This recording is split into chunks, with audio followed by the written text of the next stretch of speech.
In an interview, Itagaki explained that when it comes to directing a game, the most important thing to focus on is the core identity. So if there are 100 decisions to be made, 90 of them can be made by the staff and various people working on the project, but that core 10% is what the director needs to focus on and be rigid about, because that is what defines the identity of the game. And I think this is really insightful, not only for game design generally, but specifically character action, because as these games continue onward and get increasingly more complex and have systems on top of systems and actually start to parallel one another with all the types of things they're adding in, what defines the identity of each series? What makes Devil May Cry different from Bayonetta, different from Ninja Gaiden? When making a video game, the person who originally came up with the concept, the core concept of the game, has to at least see it through to having that core concept come to fruition. If you don't do that, then the whole thing will fall apart. And so the first question that needs to be asked is, what is the core identity of Ninja Gaiden? Luckily, I think this is actually quite simple to answer. What defines its core is its strike, block, grab, and counter system. These four elements are what define Ninja Gaiden's gameplay. And if that sounds familiar to you, that's because this is also in Dead or Alive. That's where the idea comes from, Itagaki's other series, where he established his signature triangle system, where strikes beat throws, holds beat strikes, and throws beat holds. And so if you want a core Itagaki system, it needs to have the triangle. If you don't do that, then the whole thing will fall apart. And you may ask, well, what's the difference between parrying and holds? Aren't holds just another word for a parry? No, because a parry needs to happen preemptively from neutral, right? You need to anticipate the strike is going to happen, and then you need to parry. Infamously, Daigo needed to parry before the super flash in moment 37, not after, not on hit. So keep that in mind. Parries need to happen from neutral. That's not how counters work. Counters can happen from block stun or even post-hit, meaning after the strike connects. There's a window there where it's still counterable, and this creates a very distinctive identity to how the game is played, because now the default position in Ninja Gaiden is not neutral, It's block. because blocking is not nearly as disadvantaged as it is in other systems, because you can get out of the stun with either the counter or with the dash. Both are able to exit block stun. And that is why the dash cancel in Ninja Gaiden on top of the counter is also really core and excellent. And I want to make a point of clarification. When I mean core design, I don't mean dominant strategies. That's something that's very easy to get confused. Platinum. Core design are not overpowered strategies like abusing Nimpo or abusing UT spam, or in Super Mario Bros. 3 just flying across the top of the stage with the P-Wing. That isn't the core of the game's design. An easy way to identify the core is to just ask yourself, how much can you strip while still having the identity of the game? So in terms of Ninja Gaiden, can you take away UTs? Can you take away Nimpo? Can you take away Flying Swallow? Like, how much can you strip back before you don't have Ninja Gaiden anymore? I would say a lot of those elements, 90%,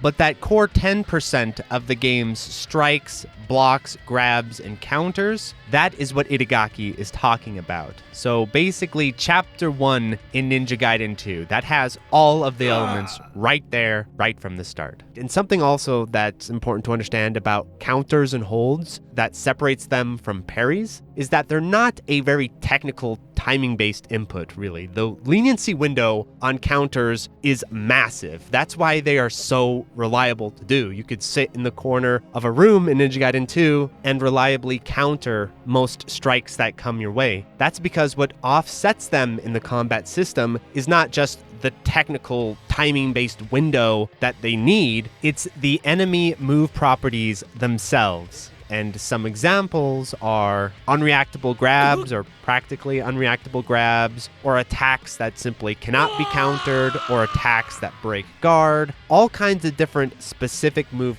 properties that interact with the block and the counter but overall still are part of its system. And so what ends up happening when all of these elements come together is that you have this very dynamic, natural balance. You don't need meters. You don't need just pure timing reflex tests. It all comes back to situational awareness and positioning, and especially knowledge of the enemy design. I've said it before, but enemy design is a signature feature of Itagaki's games. He even mocked DMC4 for having targets instead of enemies, and so keep that in mind as we go later on. DMC4 にこだわるね。I think the biggest problem with DMC4 is that the enemies really don't do anything, right? I wouldn't call them enemies, I'd call them targets.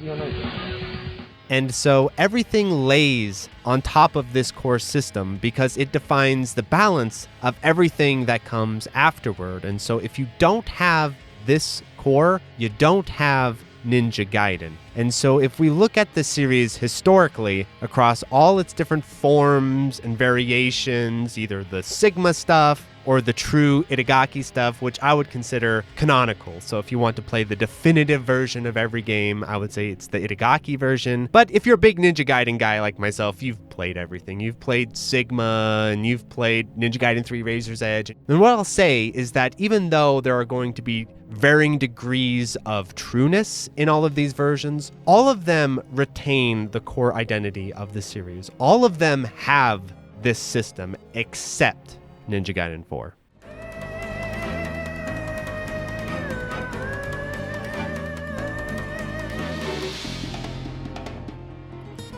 And so looking into the development history of Ninja Gaiden 4, I think it's good to start with an understanding of where this game is coming from. Why does it exist in the first place? Ideally, if I were to have my way, it would come from some group at Team Ninja just sitting around admiring how amazing Ninja Gaiden 2 is and just itching to follow it up and really show the world more of Ninja Gaiden 2's like brilliance and stuff like that. But that isn't where this game comes from. Ninja Gaiden 4 originates from a post-Itagaki Team Ninja talking to a post-Kamiya Platinum about wouldn't it be great if they did a project together and they merged Bayonetta and Nier Automata style design with Ninja Gaiden, and they let Platinum go ahead and do that. We at Team Ninja really respect Platinum Games with, games like Bayonetta and Nier. We had this, synergy where we were able to incorporate their take on action games and incorporate it into the foundations of Ninja Gaiden to evolve the series forward, and it's been a really great experience. I may be reading between the lines a little bit, but it definitely feels like these days Team Ninja just want to jettison Ninja Gaiden off as much as possible. When you look at both Ragebound and now Ninja Gaiden 4, it doesn't seem like they internally have any interest in developing this series anymore, and they just want to outsource it to whoever will take it. And it seems to be contractually obligated that every time you need to have a new protagonist that beats Ryu. Because I've noticed that's both in Ragebound and in Ninja Gaiden 4. But anyway, where we're coming from is not from the place I would hope to see as a Ninja Gaiden fan of Platinum trying to build off of Ninja Gaiden and add their own sort of identity to it. Instead, we're getting a reverse situation where Platinum is making their own style of action game and then kind of throwing in Ninja Gaiden elements over the top of it. But as Itagaki warned, without the core, the whole system becomes a disjointed mess. Ninja Gaiden 4, as we'll see over the course of this review, has no strong core identity. That is why I have to evaluate it in pieces. It's a bunch of isolated combat mechanics battling each other for dominance. There's a blocking system, which we'll discuss more in the next section, but there's no natural triangle anymore, and so it has to be fully regulated by meters. There's a dodge system, but offsetting it makes no sense, so you have to manually disable the offset. Disable this move right here. It's called chain link. It makes it so that when you attack and you dash cancel out of your attack, you continue from the part of the combo where you left off. If you're at the finisher of your combo, it's gonna do a slow attack. It's better to do like 3 light attacks than 1 combo finisher. Every game is like that.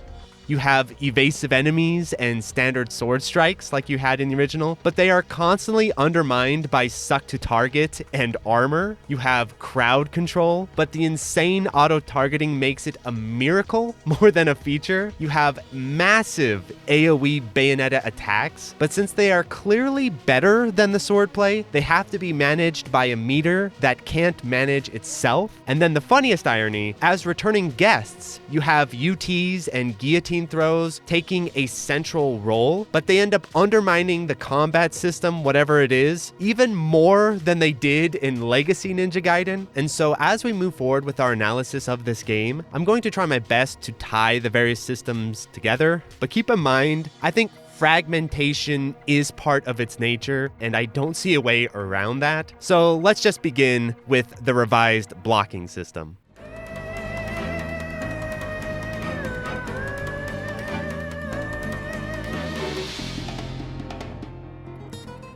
So first off, there is no counter from block anymore. Counter no longer exists. It's just not in the game. Instead, they've replaced it with 4 different parry systems. You've got light parry, heavy parry, perfect block, and then blood form perfect block. So you've got 4 different parries, and yet none of them manage to function like the counter. And then on top of that, when you go to block, they've decided rather than making this a natural state, instead what we get is meter, like poise from Sekiro. And not only is there meter, you can actually level up the amount of blocking you do. So yeah, we got delicious RPG design in the blocking system. So yeah, now block has a meter that as it gets hit more and more, it heats up and then eventually breaks. And then on top of that, the game has decided to add in special, highly tracking red attacks. And the red attacks will break your block and put you into a very stunned state unless you access your other meter, your blood meter, and do a special super block with meter. So you've got 2 different meter systems now regulating the once humble block. The funny thing about this, though, is even though this seems more deep and complex on the surface, it's only over-the-top systematic complexity. Because as long as you have meter, you can block everything. Because you can block the red attacks, you can block the normal attacks, and when it comes to the enemies having unreactable grabs or naturally guard-breaking attacks, turns out that's not really much of a thing. Enemies are out there to kill you, and that's what makes it difficult. We have smart, intelligent enemies, working in combination to attack you. Other games have lots of enemies, but they're all stupid enemies. So pretty much all of the new enemy types cannot break guard naturally. The only way they can break guard is if they break your meter. That's why, ironically, even though there are all these elements that nerf the block system, the system itself is incredibly static. For example, you can now block in the air, so the ground-to-air distinction of defense, not really much of a thing anymore. And in fact, the only exceptions you will find to just being able to block everything is the few legacy enemies from Ninja Gaiden 2 and their grab attacks. And I'm going to do air quotes on grabs, because what is a grab by its nature? I would say by its nature, a grab is a close-range, practically unreactable move. That is what constitutes a grab. So if you have a move that is lunging at you from a long distance and is insanely telegraphed, I feel like they're more along the lines of an unblockable attack, because grabs are meant to reward positioning. Getting up close with Zangief is naturally scary, but imagine if when he got close, there was this long telegraphed time before the SBD connected. It would completely negate the point of the move. And it does feel criminal when they bring back the spider ninjas and you've got them running all around you and you're sitting there blocking and they never grab,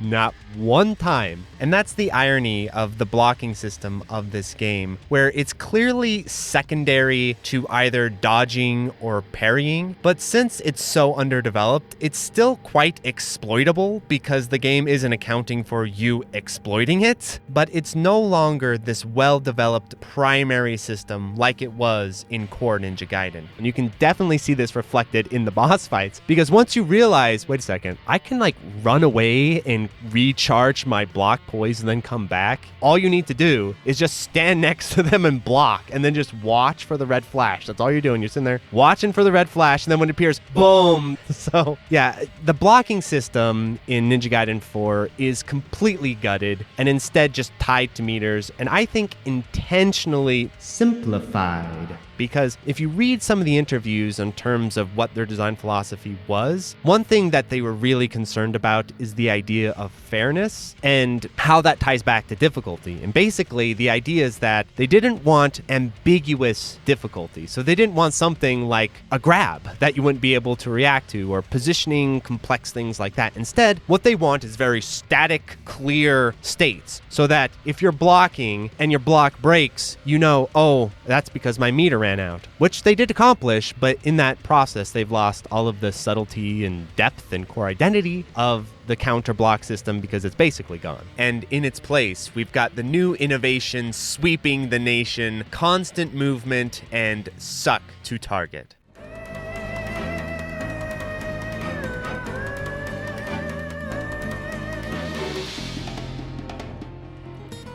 The irony of discussing Suck to Target is even though the feel and effects of this system are overwhelming and obvious, even though that is the case, it is quite technical to break down what exactly is happening, especially compared to older soft targeting systems like we see in Ninja Gaiden 2 and in DMC 3, by the way. That may surprise some people that DMC also has a soft targeting system. And both systems can be manually overridden, by the way. In DMC, it's really easy. You just tilt the stick in the direction you want to attack, and that will override the auto-targeting. And then in Ninja Gaiden 2, it's a little bit more technical, but if you flick the stick in the direction you want to attack, you will manually command roll into that direction with a slash. It's really cool. And if you want to do the heavy version, you get this awesome uppercut. I just wanted to point that out because I don't think many people realize that Ninja Gaiden 2 does have manual override. But anyway, and so if you understand the context of the camera system in these games, the soft targeting makes a lot more sense. The idea of the camera in Devil May Cry 3 or Ninja Gaiden 2 is that it's meant to frame the action, but it's not meant to control the perspective of your player. Unlike something like an FPS, right, where the perspective of the player and the frame of the camera are one-to-one together. But in a third-person character action perspective, there is a disconnect between the direction the player is facing and the viewpoint of the camera. And that also makes sense because character action, DMC 1, originates from prefixed camera angles from Resident Evil. And so what that means in terms of practical camera work is that you don't want to be trying to use the camera to line up with the character's perspective. That's going to be incoherent nonsense, as we'll see in Ninja Gaiden 4. Instead, you want to think about it like you're Akira Kurosawa and you're framing an action scene. And the job of the camera is just to give you the best viewpoint, long shot within the room of the game, not to realign with the player's perspective. That's the duty of the soft lock. If you just think about your character as a ball on the screen, it makes way more sense because what the soft lock system is actually looking for primarily is enemy proximity. And once it identifies the nearest enemy, it turns the player's attack in that direction in this perfect pivot. But from that point forward, after that initial turn, the move acts just as it would normally act, whether or not you had manually lined it up. The soft target system only affects the initial startup turn. That is not how Suck to Target works. Suck to Target affects the move throughout its duration. And the hallmark sign of this is magnetic bending. Cue the montage.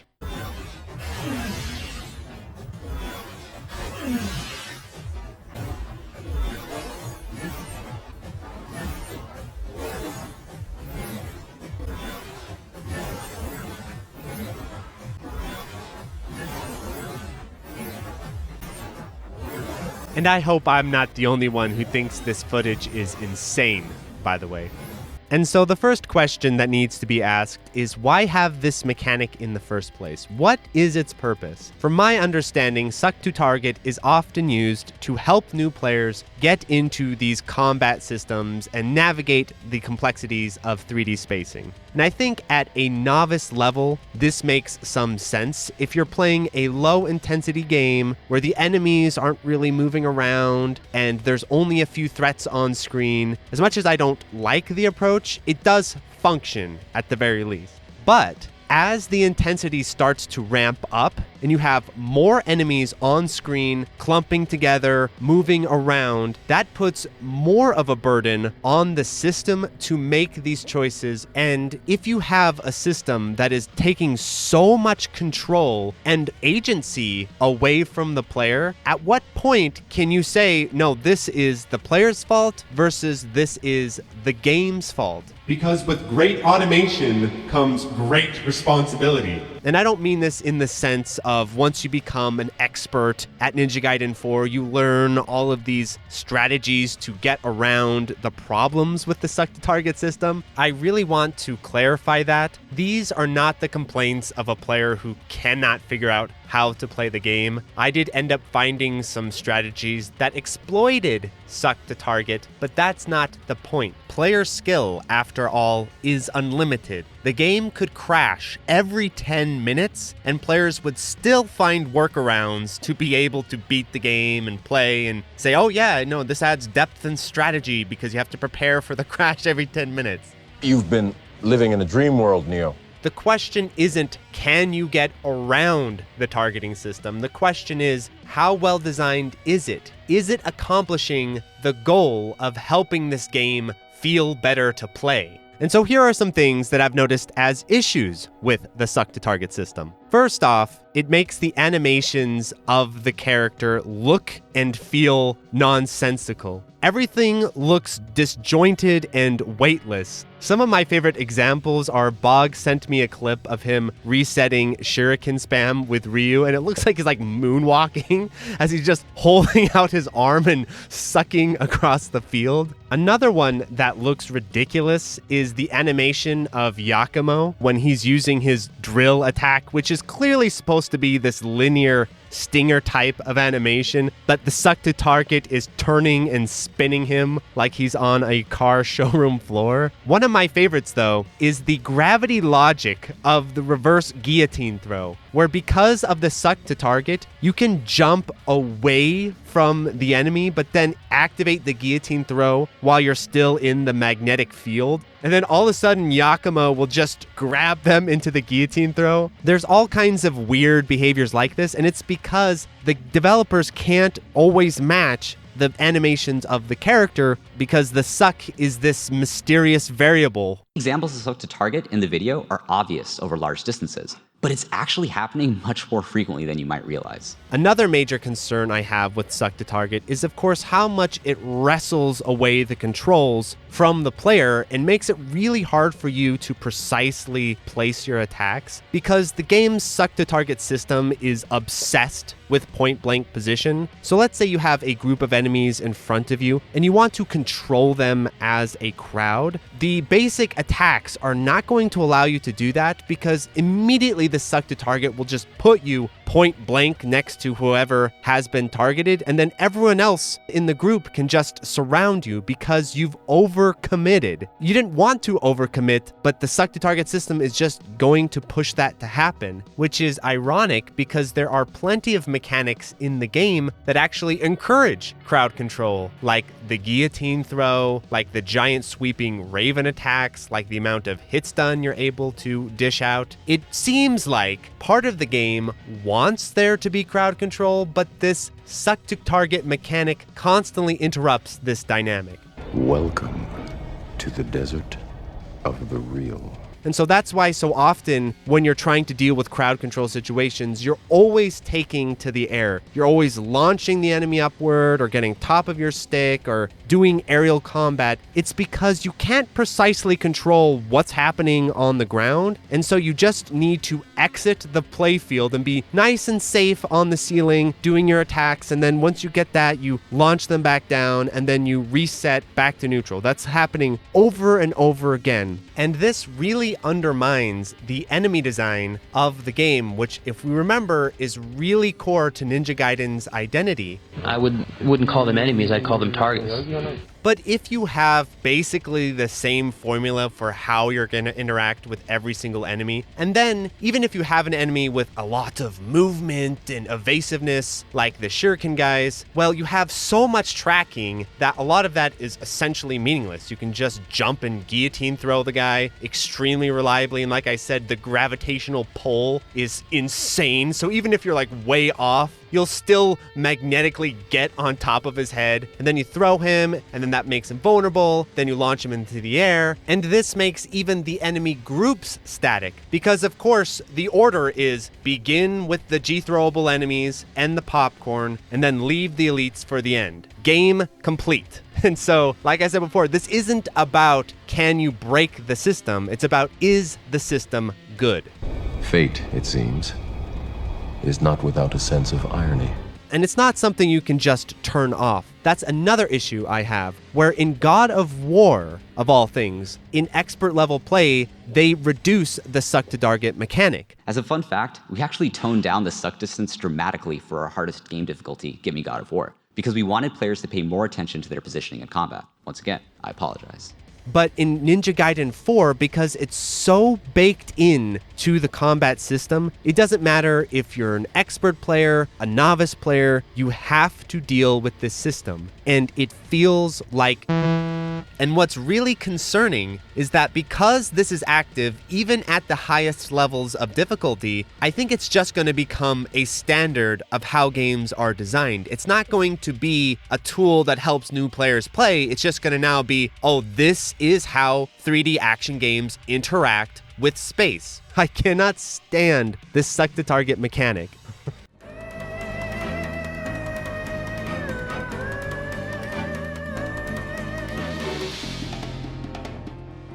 And so if you want to precisely select who you're going to be fighting in a crowd, it's going to need to rely on the targeting system. But here's where they made a really weird choice in terms of targeting. The targeting system is not just about proximity. It does factor proximity in, but it also factors in the point of your camera. So you can see this very clearly. Where you're pointing your camera will influence what is being targeted. Remember what I said earlier about the danger of tying the camera to the player perspective? Well, here's the results. From what I can gather, the targeting system wants to balance both the perspective of the camera, but also the proximity of the enemies. And it's trying to come up with some sort of priority system between them. And you can tell it really struggles at doing this, especially if you get crowds of enemies together in the center of the screen. The targeting's like,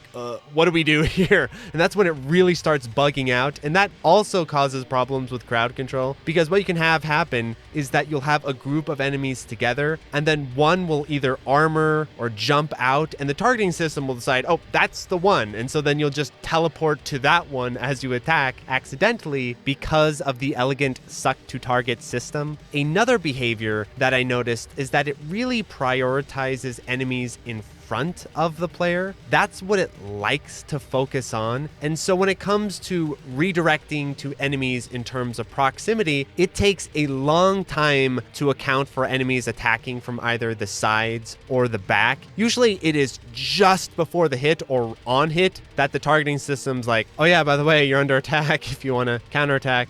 And it creates this funny effect where it feels like you're playing with blinders on and they only focus directly in front of you. So be wary when you actually do start playing the game.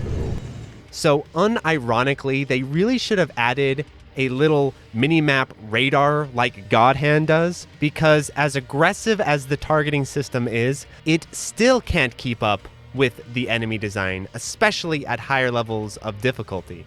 And that's my overall impression of the sucking and targeting systems, is that they were designed fundamentally for the lower levels of difficulty, and then Platinum, as they raise the intensity of the higher levels, they just leave it to the expert players to pick up the pieces and find ways to work around them, basically, which you can do. That's not the concern. But the question I want to end this section with is, if you could have Platinum do it all over again, would you have them continue with this system, or would you prefer them to go back to the legacy soft lock system that we had in the past? I definitely know how I feel.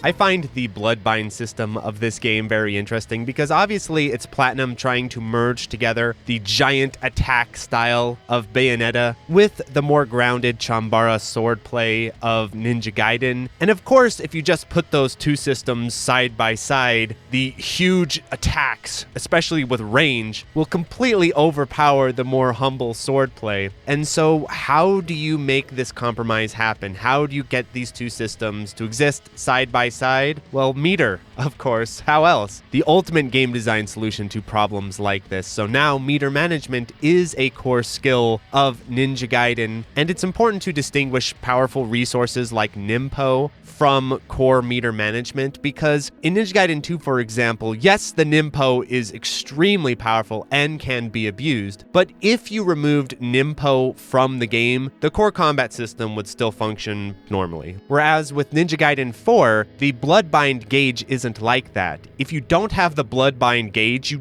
do not have the core combat system of the game. You can actually test this out because there is a challenge where you only have your base form moves, and you can see just how underdeveloped and crappy the game plays without its Bloodbind system. So love it or hate it, you're gonna have to deal with it. And the way Platinum handled the meter clearly shows that they're not quite sure how to balance the system, because it is core to what you need to do in basic combat, sort of like stamina in Souls games. But remember, stamina in Souls games is a regulator of your main moves, but it automatically recharges because it's just regulating the core moves. It's not a resource, so to say. And then you contrast that with something like Devil Trigger in DMC, where Devil Trigger is a very powerful extra resource, but once again, if you removed it, the core combat system would still function perfectly fine. But Bloodbind is this weird in-between of both, because it clearly at times functions as extra powerful resource attacks, especially with Ryu's Nimpo system. But then on the other hand, when it comes to armored enemies, it's essentially required that you use your Bloodbind attacks. And so that's why you get this really strange meter behavior where the meter both gains based off of hits, like sweet, baby! But then at the same time, it also automatically recharges like stamina in Souls. So it's like this super stamina system. And what that means is that no matter what Platinum tries to do, they can never control how this meter functions in the full spectrum of player skill. Because essentially, I think what they're doing is they are gearing it towards newer players, because the reason why it's auto recharging is because a newer player might stupidly swing a bunch of times and lose all their Bloodbind, and then get themselves in a situation where they're surrounded by armored enemies and they have no more Bloodbind, and so they're gonna struggle to rebuild the meter, and they want to avoid that. But then at the other side of things, you could have a player like yours truly who realizes, wait a minute, you're not regulating this meter, so let me just run around the arena and just let it recharge and then fire Nimpos at the enemies. They have no defense against this. If you are patient enough, you can completely abuse this system because it's not regulated by anything truly. And on the other side of meter behavior, like I showed in the blocking section, if they just made the Bloodbind infinite, then you'd have infinite defense. So all of the game's balance hinges on this Bloodbind system, and I don't think just tweaking the numbers is going to be a solution. Come and get me! Just a quick note on Ryu's balance. I am in rare agreement with a game article that I read that mentioned that Ryu is clearly an afterthought. So true. I think basically what Platinum's attitude towards Ryu was, it's just like, yeah, we don't have any care or attention to develop this character, so just make him insanely overpowered. Then the Ninja Gaiden fans won't won't complain. And now it almost feels illegitimate to beat challenges and Master Ninja with Ryu because he's so obviously OP. So that's not exactly honoring the character, I don't think. You'd want the character to at least fit in with the core design somewhat reasonably.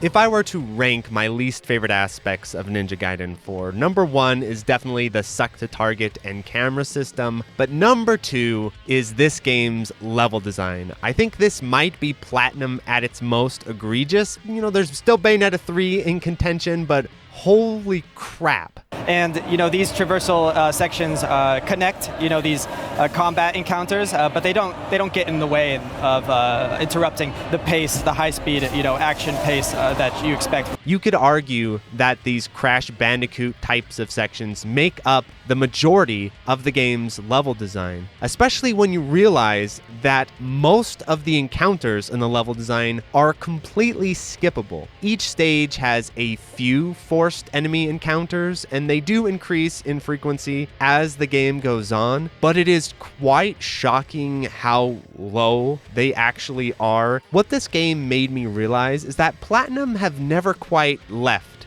the QuickTime event. And it's ridiculous in lower difficulties, but it is absurd in higher difficulties. When you go from Master Ninja level combat to Super Mario RPG rail kart section, it's unbelievable. Because it's almost like Platinum think, no, we're actually designing a challenge here. But apparently Platinum do think this is core design, because there is in the accessibility settings an auto play for these sections available. And I thought, you know what? Here's an accessibility setting I will take advantage of. But it turns out if you turn on this accessibility feature to autoplay these sections, it zeroes out your score. So Platinum are damn serious about your ability to jump over rings and duck under barriers. And of course, there's the whole gameplay density concern of all of this, because once you get better at the game's combat, and once you start maybe exploiting some aspects of the level design, we'll get to here in a second, your time in the game decreases more and more, except these on-rail types of sections, which go on and on. Crazy! And what separates this style of design from issues that we see in Ninja Gaiden 2, like the bridge in stage 1, you can just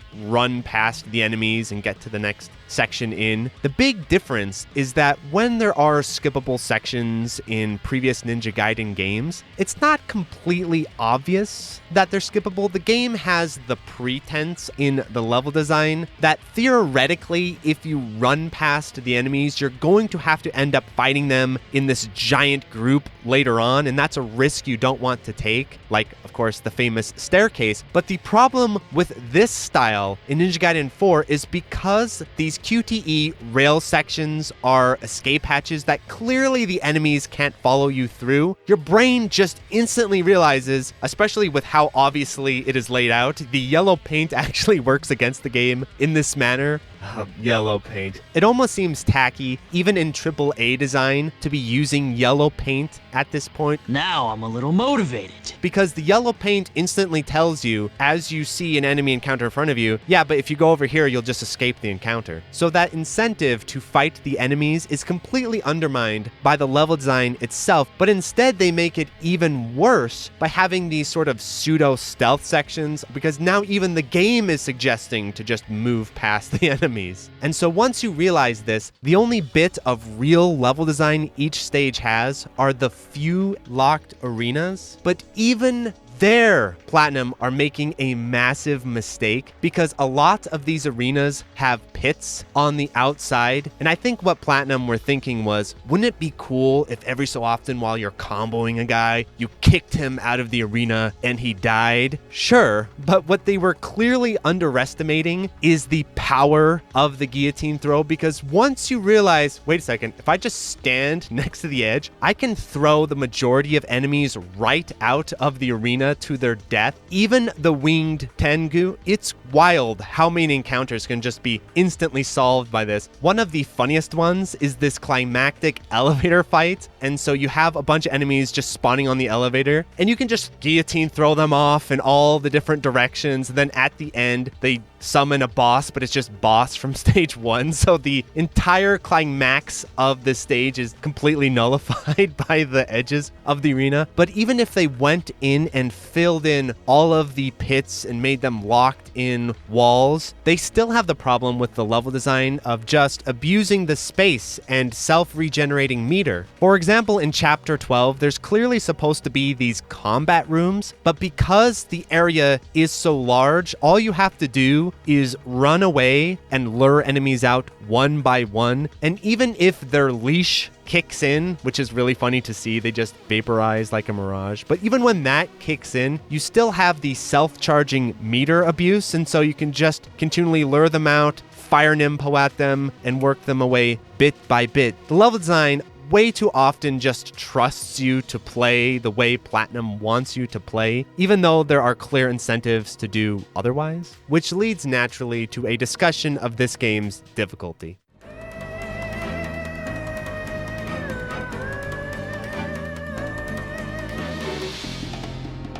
Evaluating the difficulty of Ninja Gaiden 4 is really interesting because at times it's hard to tell when it's trying to be difficult or not. Like early on, that very first difficulty curve, I think everyone is going to experience because the game just does not play like everything else in the series, or really that much like Bayonetta either. It's kind of doing its own sort of strange compromise, and so it's going to take you a bit of time to sort out what options are good, what options are not good, what system should you be focusing on. And I guess that is just the nature of a new game to some degree. But once you get those things figured out and you get a feel for how the game is meant to be played, the enemy encounters start to fade away as that much of a concern, which leaves a lot of the focus on the boss fights. And you're going to have to do some Souls-style memorization of the boss patterns and boss behavior. But the issue with that is the fact that we've seen this before a lot, because the bosses in Ninja Gaiden 4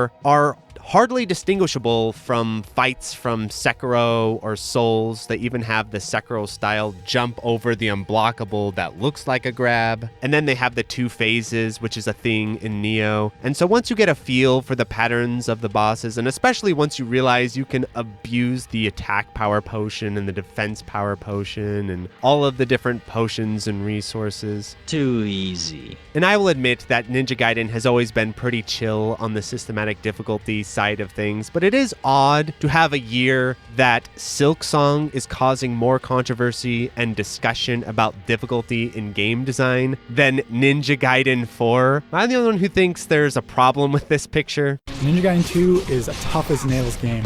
Even on the easiest difficulty level, amateurs should be warned this is a game that's going to beat you into the ground and laugh at you. And one big difference is that in Ninja Gaiden 2, there are multiple encounters between the checkpoints, and the checkpoints are quite lengthy at times. And yes, you can abuse them by walking back and resaving in between the encounters, but to do that, there is at least a walk of shame, and I would say that this type of thing is more of an oversight. And what's really frustrating, especially about character action, is that whenever there is an oversight like this, in the newer entries of these games, instead of looking at that oversight and thinking, all right, well, let's correct this and make it so you can only have one save per checkpoint, that's it. Instead, they always do the reverse of, well, okay, so why don't we just make it that every single encounter now has a save point? And so any sense of systematic difficulty has now been eliminated. And it also needs to be pointed out the discrepancy in sheer volume of encounters in Ninja Gaiden 2 versus 4, where in 2, even if you are abusing the checkpoints, it is a marathon of a game on Master Ninja, because there are so many enemies over such a dense, long campaign. Whereas in Ninja Gaiden 4, because the encounter volume itself is so low and so skippable, once you get a feel for how to abuse the system, it doesn't have that much resistance, even on Master Ninja. Pull it together. And so because of this, I think what Platinum decided was, instead of long-term marathon-style difficulty, we'll just go for short-term, high-damage difficulty. You need more training. So once you get into Master Ninja mode, it's basically like 1 or 2 hits and you're dead. And of course, Master Ninja always ramps up the damage, but it maintains the scale of the enemy damage ratio. Whereas in Ninja Gaiden 4, because it just pushes the damage stat to 11.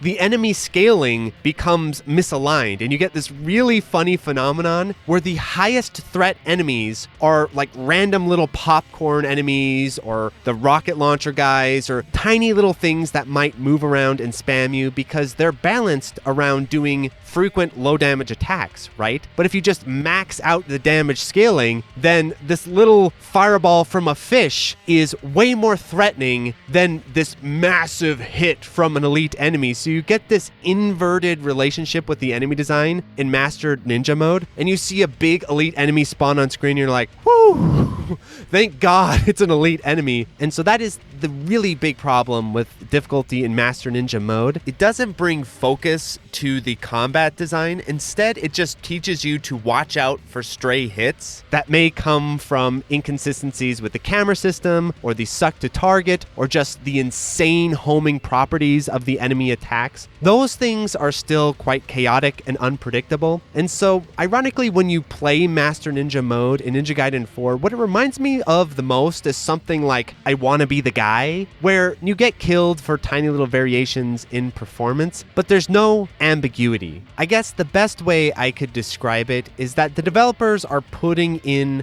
their idea of difficulty because they feel it should be there, but they don't believe in it. They don't feel it. They don't identify with it the same way Itagaki did.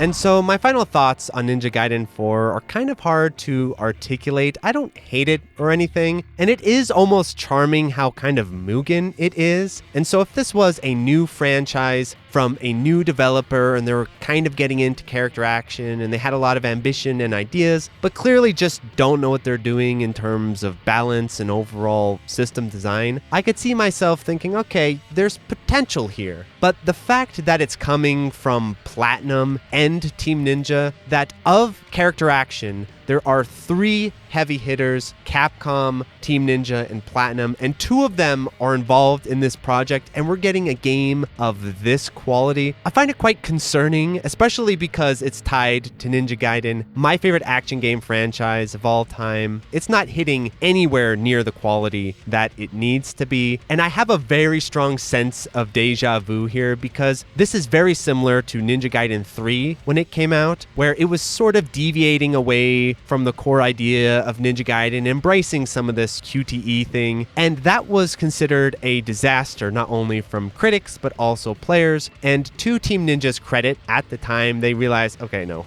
we messed up, and so they heavily revised the game and brought it out in a new version known as Ninja Gaiden 3 Razor's Edge, which was a definite improvement. Ninja Gaiden 4 needs exactly the same treatment. I don't mean just an update where they give Ryu new weapons or that type of thing. I mean, they need to take the game back and heavily revise it in its core combat principles. They can keep the graphics and all that sort of stuff, but I think they should drop this whole suck to target system. I think they need to drop this assisted targeting thing. These action games got into the form that they did for a reason. It wasn't just pure coincidence that they used the camera systems that they do. It's because they're effective. It's because they're in line with the design philosophy of the combat. It's the kind of old school game design that seems like it's been lost in this world of lowest common denominator gaming. And then just rebalancing the game overall. For the love of God, heavily reduce these Crash Bandicoot sections in the level design. It would take a big rework, but at the same time, I get the feeling that the combat and a lot of the elements of this game's design are rushed. They don't feel fully baked in the first place. It feels like Platinum just pushed this game out the door in a real hurry. The state of Ryu, I think, is a clear example of that. And then did you notice that the final 2 bosses of the game are just the playable characters? Like, oh crap, we need to design a boss, let's just throw in Ryu. Oh, we need to design another boss, just have the player fight himself at the end. Isn't that interesting, right? It doesn't feel distinct. It doesn't feel iconic. It doesn't feel like it's pushing the genre forward in any meaningful way. Like, what is the big takeaway away from Ninja Gaiden 4 as an action game player? Like, what is the big thing you look at this game and see and you're like, oh yes, I hope action games in the future incorporate this element? Because every element I can think of just feels like it was taken and refashioned from other character action games. Or Souls-likes, which is painful to consider. And so if you're playing the game in this kind of messy way, like Wanted Dead or Gungrave, it's fun in that sense. But if you're putting it up to stuff like Ninja Gaiden 2 or even the first Bayonetta or Devil May Cry 3, I mean, not even close. It doesn't come close to that tier. So it was fun to play and talk about, but you can definitely tell the standards for this genre are continually falling. And I think it's just because there's not the dev talent to back it up anymore. I mean, there are several ways to approach the process when you're deciding what game to make. I mean, some developers may rely on marketing and focus testing and saying, well, right now, let's say the FPS genre is really popular, so let's make one of those. And, developer X is including this feature, so let's include a slightly better version of that feature, and we'll include it as a bullet point in our advertising. That's how we'll sell the game, right? That's one approach. But for me, it's certainly something different. I mean, I take my inspiration from a more internal place when choosing what games to make. And speaking of dev talent, of course, the recent passing of Itagaki is terrible. His work has really impacted a lot of players all over the world, myself definitely included. But I feel like this video is not an appropriate place to really discuss Itagaki in that manner, so I'm going to honor him the best way that I know how, which is to revisit his work. And so pretty soon here, I'm going to be covering Ninja Gaiden Black and Ninja Gaiden 2 once again, and I think those games will always stand up as timeless classics. And so if you enjoyed this review, please like, subscribe, tell all your friends, and support me on Patreon if you can. It's definitely the patrons that made this review possible at the level of detail that it is. And I also want to give a special shout out to a patron of mine, NCR Trooper Scout, because he donated me the copy of the game that I used for this review. So I very much appreciate that. Thanks so much, NCR. Adios, everyone.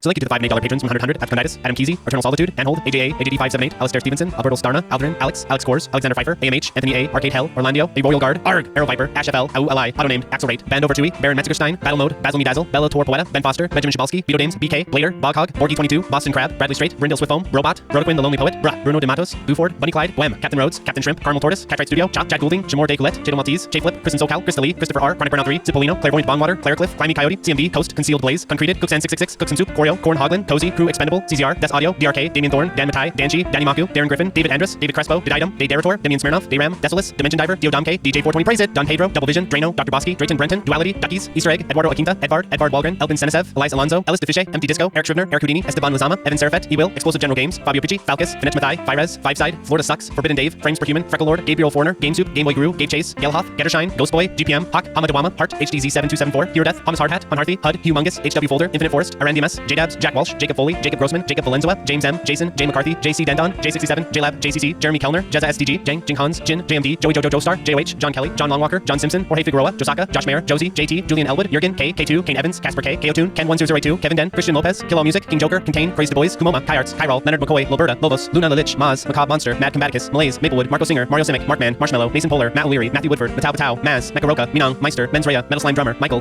Del Polito, Michael Faircloth, Michael McCord, Michael Smith, Mig ZDM, Mike Mel, Milk Lipton, Milo Shamel, Mimi573, Mr. Mamma Mia, Mitwid, M. Kusanagi, Morog, Monroe, Munsta Zero, Musashi, Mishkin, Naps91, Nathan Grimm, Nathaniel Davis, NCR Trooper Scout, Nico Pero, Neon Dagger Games, Neon Ninja, Nervous J, Neuroshima, Nicholas Reichman, Nikki Negative, Nicole, Niflheim, Neo04, Oatware, Okla Kugels, Oleg Tolmsev, Panzer Dragoon should have been arcade, Patrick Baseman, Paul Jablonski, Paul Osterman, Howell Parole, Peace, Pedro Isiles, Philip Plus, Pizza Belly, Platinum Mad, PLP, Pocho, Poor Little Pigeon, Poorly Written Protagonist, PRK, Psycho Blizzard, Psychovania, Punch MSX, Queen Charlene, Quinlong Jaeger, R2 Sinus, Raccoons, Raphael Trujillo, Random, Raul VP, Rapido, RC, Real Skeen, Renthalt's Time, Repo Man, Retrojet, Retroman, Retro Schmupper, Richter, Riff Mason, Robert Chang, Roop Olander, Rory Starks, Rolf015, Rulo, Running a Coup, Salmon Connections, Senivo, Sarn, Scanline City, Send Pie Please, Serial XP Greg, Shader Bunny, Jazzy, Jitsu Supreme, Jinjutsu 1600, Shiny, Shmup Junkie, Shmup Run, True, Simon Paulin, Simply Chrono, Sirapong, Skater to Employ, Social Kid, Spagward, Spiders STG, Spongy, Spooky Tanaku, Steady AI, Steplable, Steve Fiction, Street Magic, Superfunk, Swoop, Synth Milk, Temzarian, Taze Ryu, Ted Ray 77, The Dirty Screech, The Cacao, The N1, Gil Bensta, Tom McCarthy, Tim French, Team Money, Tofu Man, Tom Faze, Travis Arbon, Tricky P, Tristan, Tsugumo, Turam, 2YU, Twilight EX, Tyler Olu, Typeware, Unchristian, Eurokeeper, Ursua, Ushimushi, Val, Vandal, Velenix, Video Game Enjoyer, Beautiful, Vincetti Brits, Blizzard 16, Vlad STG, Wabby Legs, What is this? William Miller, William Wallace, Yacky Back, Yaz, YB8, Your Nerdy Joe, Eastbird, Zachary Patton, Zach, Zenryoku, Zingus.